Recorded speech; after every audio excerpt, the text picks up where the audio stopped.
offering myself at the lotus feet of our beloved Mother Sai.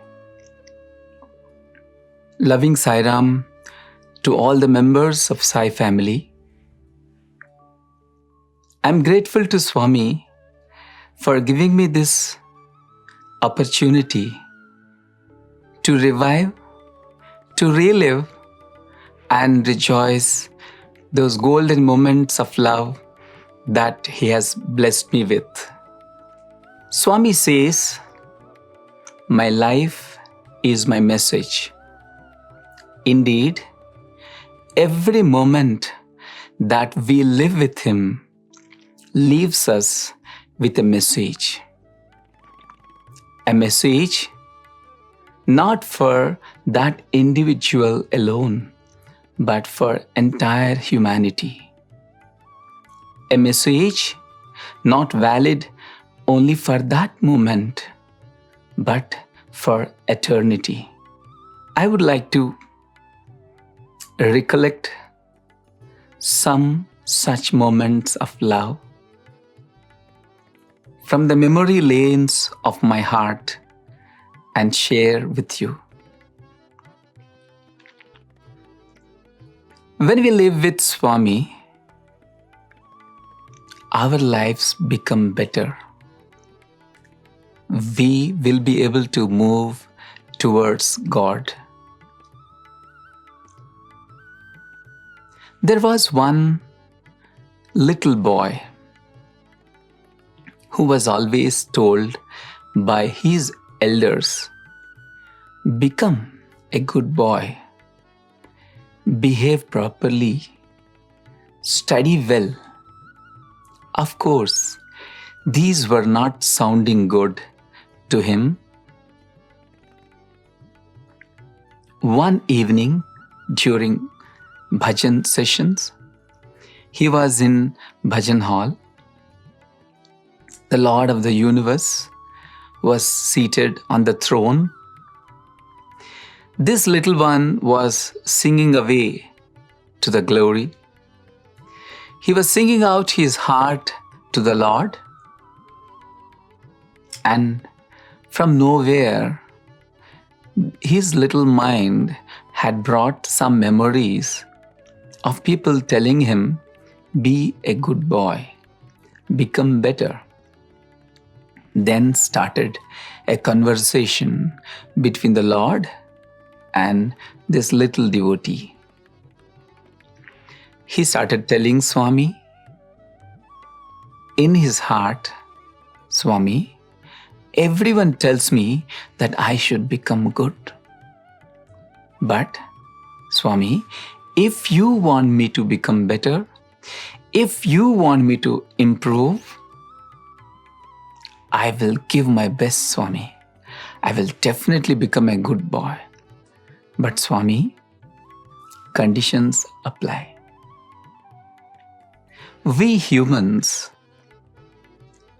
are conditioned by many of our limitations. We enjoy in sending these conditions, extending these conditions to the Lord Divine. Yes, what was the condition of this little one? "Swami, I will become good boy if you come to hostel this evening." That was evening bhajans. Bhajans were getting over. This boy was very proud of his intelligence. He was very much sure that Swami would not come to the hostel. What was the logic? According to his knowledge, he feels that Swami would go out on any mission after morning bhajans. Very rarely in the afternoon, but never in the late evening or night. That was his logic. Feeling proud of himself, he returned to the hostel and he was sure that he need not put any sincere efforts to become better. He was lost in the hostel routine works And suddenly he heard a bell. A bell? Yes, a bell indicating that Swami is nearby. There is a bell in our hostel. Whenever anyone notices that Swami is near the hostel, maybe Swami is going to Gokulam, maybe Swami is going to the ground or university. Whenever anyone notices, they would come and ring this bell, indicating to all that all can have Swami's darshan. That was the arrangement. He heard one such bell. He was wondering, how can Swami be out at this late evening? Anyway, he joined others. He ran outside the hostel and he was waiting near the road for the divine darshan. Someone told, Swami has been to super specialty hospital. While Swami is returning, we all can have darshan. He was very happy with the darshan, but something was happening in his heart. Does this mean that I should become a good boy? I need to put sincere efforts to study better? He was not liking that thought. But his mind, his logical mind came to his rescue. It consoled him. My dear one, don't worry. If Swami moves, if Swami goes to mandir in front of the hostel, it doesn't mean that he had accepted your challenge. He had not fulfilled what conditions you have put for him. You have put very tough conditions to the God that even God cannot meet those challenges. He was very happy with his mind's suggestions. There was some silence indicating Swami's arrival. As the car was approaching the hostel, they noticed something unusual.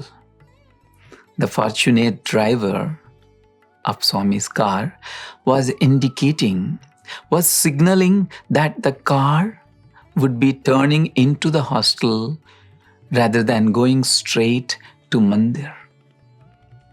All the students were excited, very happy.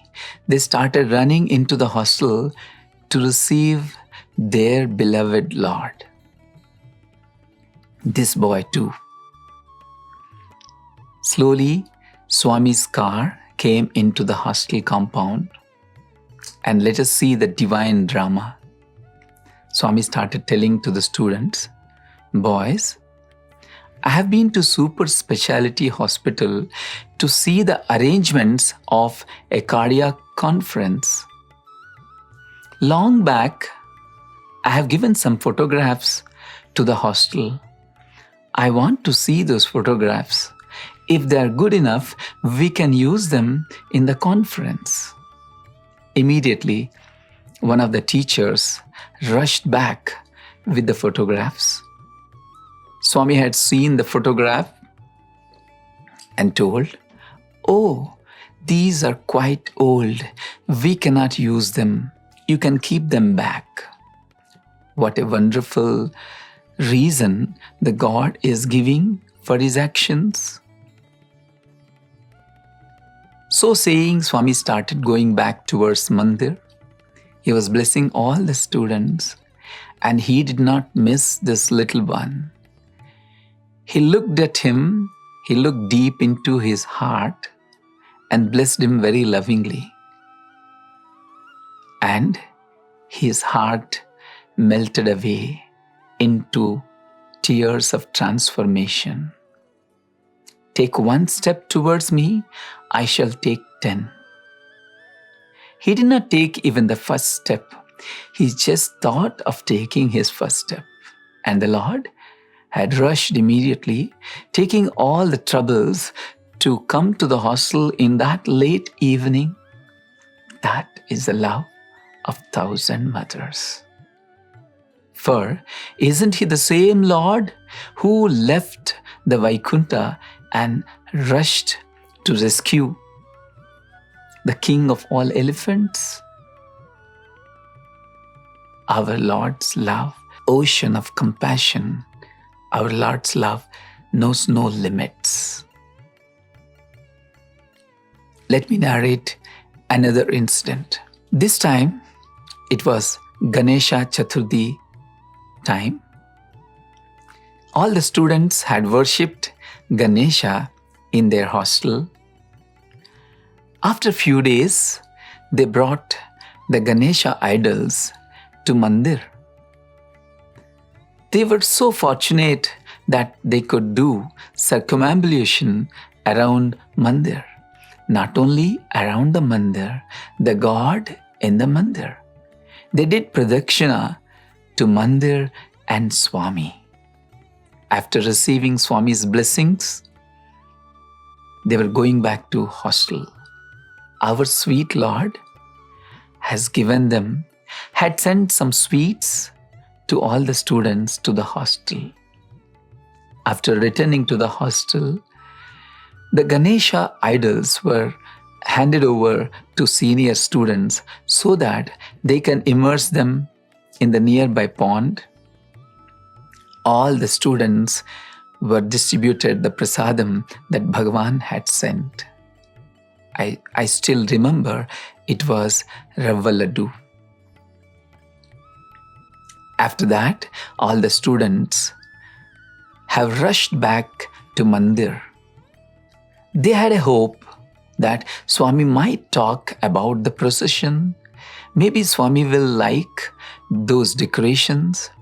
Maybe Swami will talk about the palanquins and the chariots. With these desires and hopes, they have rushed back to Mandir. Swami answered their prayers. He was spending some time with them. And then Swami was asking many of those students, "Where is Ladu for me? Where is Ladu for me?" The students were not understanding what Swami wanted to convey. They thought, how can we bring a Rava Ladu from hostel to Mandir? And that too, it was sent by Swami. What Swami wants to convey to us, that was what they were all thinking. And the Divine Lord now very clearly had given the message. His life is his message. Swami told, "Boys, you all had partaken the Ladu, but none of you have remembered me. Nobody has offered the Ladu to me. None of you have chanted Brahmarpanam." What a wonderful lesson. Wherever we are, whatever we partake, we just offer to Him, it will directly reach Him. Why only food? Let us offer our thoughts, our words, our deeds. When we offer our thoughts like this, our work will be transformed into worship. Let me narrate another divine visit to the hostel. Swami came to the hostel and all the students were seated in the prayer hall. It is also used as our dining hall. Swami was coming near that hall. Outside our dining hall, we had a wash basin where we had some 10-15 taps. One of the taps was not closed properly. Swami stopped there. Hey, water is getting wasted. Immediately, the warden ran and closed the tap. The Lord, who created all 7 seas, sees to it that even a drop of water is not wasted. In those days, During festive occasions, all the students used to get a wonderful opportunity to offer Arati to Swami. Primary school students, university students, Pujari Garu, many of the people used to offer Arati to Swami. They all would show their Arati containers, plates to Swami. Swami would see all of them once. He would light one matchstick and he would light the camphor in all the plates, and at the end he would look at us and tell, "See boys, I just used only one matchstick. I didn't waste many." See how loving our Lord is. From a tiny matchstick, He teaches us matchless lessons. Don't waste food. Food is God. Don't waste time. Time waste is life waste. Don't waste money. Misuse of money is evil. Any moment that we have lived with Him, He gives us a message that transforms our lives. He is always with us. He listens to every conversation that we have in our homes. Let me narrate one such incident. One morning, one of the students came to me and told me, "Sir, do you know what happened last night? Last night, we were all discussing about Swami. We had asked a question about Swami. We hear that Swami appears in America, Africa, in Australia. Everywhere in the world, Swami appears, but why not in our hostel? We hear that Swami sends Vibhuti through the photograph. Vibhuti manifests from the photograph, but why not in our hostel?" This was the discussion these boys had. One of the wise boys had shared his wisdom. "Hey, foolish one, every morning and evening, our sweet Lord gives us darshan. Why should He manifest again? Every now and then you have seen Swami creating Vibhuti, giving to the devotees and the students. Why should Swami send Vibhuti through photograph? Don't you have common sense?" This was the discussion among the boys. It was time to sleep. In those days, we never had fans in the living rooms. So all the students would carry their beds and go to the dining hall and sleep there. We had many fans there. That night, this particular boy was very exhausted and tired that he was leaning against the bed and went off to deep slumber. Somewhere in the midnight, he woke up because of disturbed posture of sleeping. And what did he see? The Lord was standing near the threshold of his room. Swami was lovingly looking at him, blessing him, and then the Lord has gestured, "Sleep, sleep." After that, this boy does not know what had happened. He went back to his sleep. And in the morning, he was narrating this incident to me. "Sir, Swami had appeared in our room last night.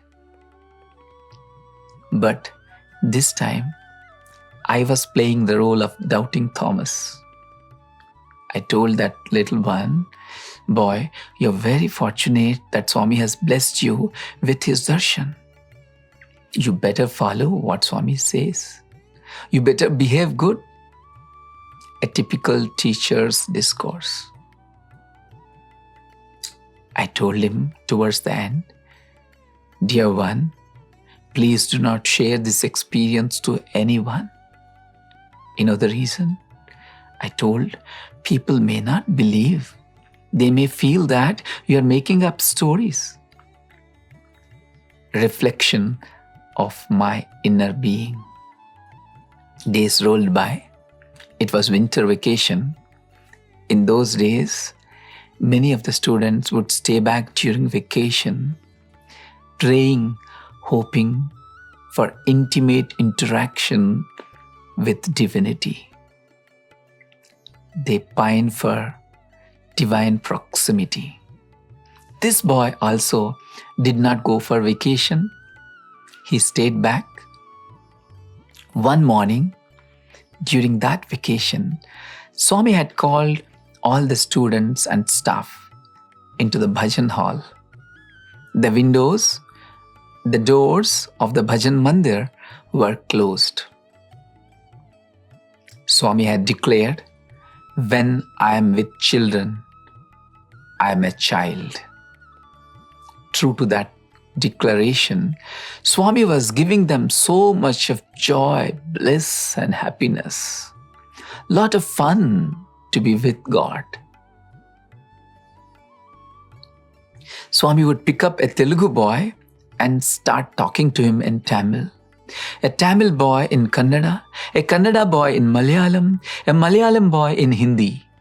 This is how Swami would talk to them, and they won't understand what Swami was trying to tell. He would laugh and give them a lot of joy and fun. And when this boy's turn came, Swami had called this boy and told him, "Hey boy, go up to the platform in the bhajan mandir." Swami had sent him to the platform in the bhajan hall, and Swami was telling him, not in Telugu, which was his mother tongue, but in some other language, to realign the position of some of the statues there. He was confused. He was doing something quite opposite of what Swami was telling. Swami was laughing and making fun, and suddenly Swami made a statement in Telugu loudly. "What else will happen if you sleep alone in your room without even opening your bed?" The boy had his message.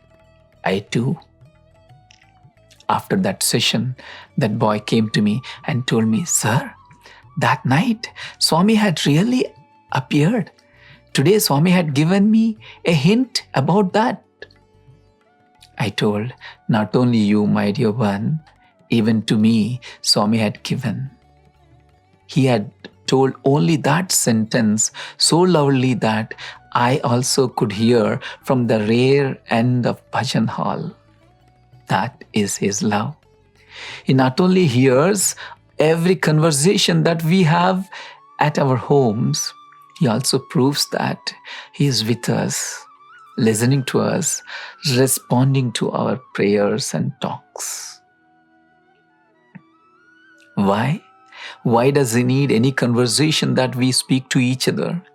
Any silent prayer from the corner of our hearts, he knows. He responds.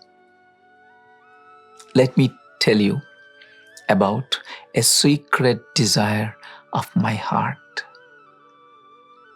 In those days, I used to watch Swami calling many devotees by their name. "E Karunyananda, E Chiranjeev Rao."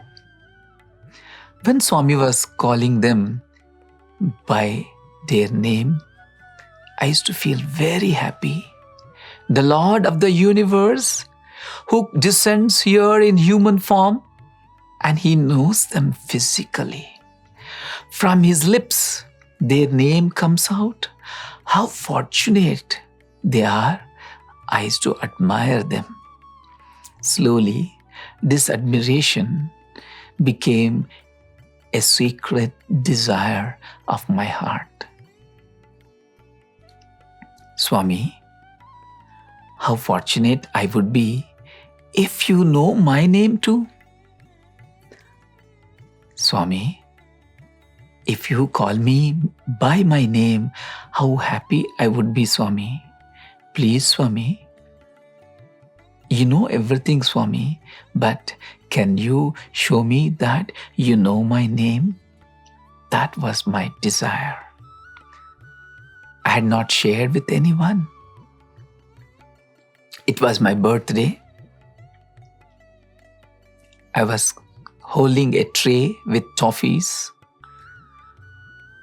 with yellow grains, akshatas, cloves,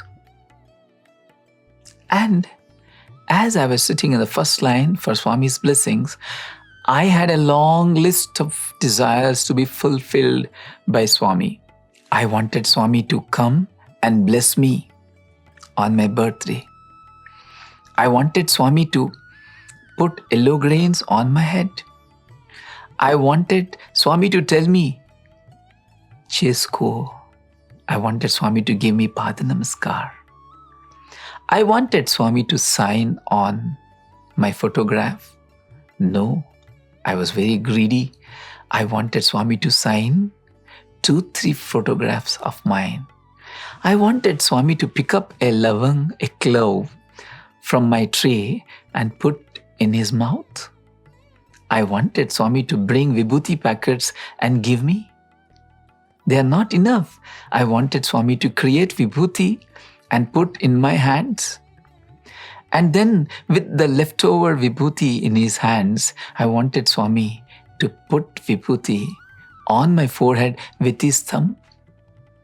I had so many desires, secretly asking Swami in my heart.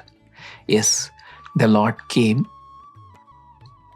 One by one, one by one, He had fulfilled all these prayers of mine, patiently, lovingly. And then there was one desire about which I had completely forgotten. Swami, you should know my name and you should call me by my name. Then Swami looked at me and told me, Sateesh. I was very happy. I was very happy because the Lord of the universe calls me by name, but I missed the lesson. I did not remember that I had prayed to Swami for this boon, and Swami is answering my prayers. I just took it casually that Swami knows everything. So He called me by my name. The Divine Lord wants to give a message to me. He did not give up with that incident. 10 years rolled by. It was yet another divine visit to the hostel. All the students were so happy with the visit of our beloved Lord. They were enjoying. They were singing bhajans, songs for Him. They want to make Him happy. During that visit, Swami was near me. Swami looked at me and asked me, "What is your name?" I was very happy that Swami is talking to me. I knelt down before the Lord and told Swami, "My name is Sateesh." Swami pretended the divine drama. Swami pretended as though he could not hear and told me, I felt bhajans were going on, so Swami could not hear, so I should tell little louder. I told Swami again, "Swami, my name is Sateesh." Swami asked again, This was going on. For several times, Swami was continuously asking me my name. I was telling my name to Swami. How fortunate. We asked for very little, but God gives in abundance. And finally, my mind started working. Very cleverly, intelligently, not from my heart, but from my lips, I told, Swami, you know everything. I didn't feel it, but I know theoretically that God knows everything. Swami lovingly patted my cheek and left that incident there. I didn't learn the lesson. I didn't receive the message of love of our God. Another decade passed. It was in Bhajan Hall. I went to Swami to seek some clarification.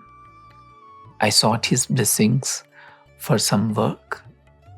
After receiving his blessings, took his permission, took Padanamaskar, and I was going back to my place in Bhajan Hall. The loving Lord called me back again and told me, Emira, ni peru Satyanarayana. What? Isn't your name Satyanarayana? I rushed back to him, and in my ignorance, I corrected the divinity. I told Swami, no Swami, my name is not Satyanarayana. My name is Sateesh. I felt very happy that I could tell my correct name to our Lord. Swami looked at me and told, Sateesh. He told that in such a way, your name should be Satyanarayana, not Sateesh. How come you are telling your name as Sateesh? Like that Swami had asked me. I was very proud. I told Swami, yes Swami, my name is Sateesh, not Satyanarayana. Yes, Swami had blessed me again with Padanamaskar. I was going back to my place. The compassion of Swami knows no bounds. The ocean of compassion felt this fellow will never learn the message I want to give him. Very compassionately, he looked at me. Dhiyo yona prachodayat. When he looked at me like that, then it dawned to me the real significance of Swami asking me my name again and again. I remembered the fact. 55 years from now, when I was born, my parents had given me this name Satyanarayana. Later, when they were enrolling me in the school, they changed it to Sateesh. They had told me, but I had conveniently forgotten. And our sweet Lord answered my prayer. I wanted him to know my name. He proved to me that he knows the name that I know. Not only that, he knows my name that even I had forgotten. He knows everything. How can we pay back? How can we express our gratitude? They say gratitude is great attitude. How can we express our love to him? Can we? Yes. Karishye vachanam tava. By following his command, we can express our gratitude and love to him. How should we follow his command? Let me end with one last experience. But it is not about me, but about a great devotee who is very close to Swami. He is near and dear to our Lord. One afternoon, this great devotee was sent to the hostel by our Lord with a message. Our warden was very happy to receive him. He made him sit. He made him very comfortable. And this great devotee, this elderly devotee, had told the Swami's message. Swami had told me to tell you that tomorrow morning all the students can come for darshan. This was very happy news to the warden. He thanked him for that news, and out of courtesy, our warden had followed this elderly devotee till the gate of our hostel. Our warden was searching for the vehicle so that this elderly gentleman can go back to Mandir. But he did not notice any vehicle near. He asked that gentleman, "Sir, there is no vehicle here. How could you come?" "How did you come, sir?" That person had told, "I have come by walk." "By walk? From Mandir to the hostel in this hot sun? You could have called me, sir. You could have called me and told me about Swami's message." And here is a lesson for us. The devotee had told, "No, I can't do that. Swami had told me, go and tell warden." He did not tell me, call up and tell warden. See the sense of surrender. How great those devotees were. As a result of their surrender and dedication, Swami would take them close to his heart. "Sir, you could have come by vehicle, sir," our warden continued. That devotee had told, "No, my vehicle had gone out for 10 minutes work. It would come back only after 10 minutes. "Sir, you could have come after 10 minutes? See another lesson from the devotee. "No, I can't do that. What happens if I die in those 10 minutes? I would die without following God's command. Now that I have followed His order, now that I have told you, even if I leave this body, I don't care." That is the love. That is a sense of surrender of these devotees that makes them near and dear to our Lord.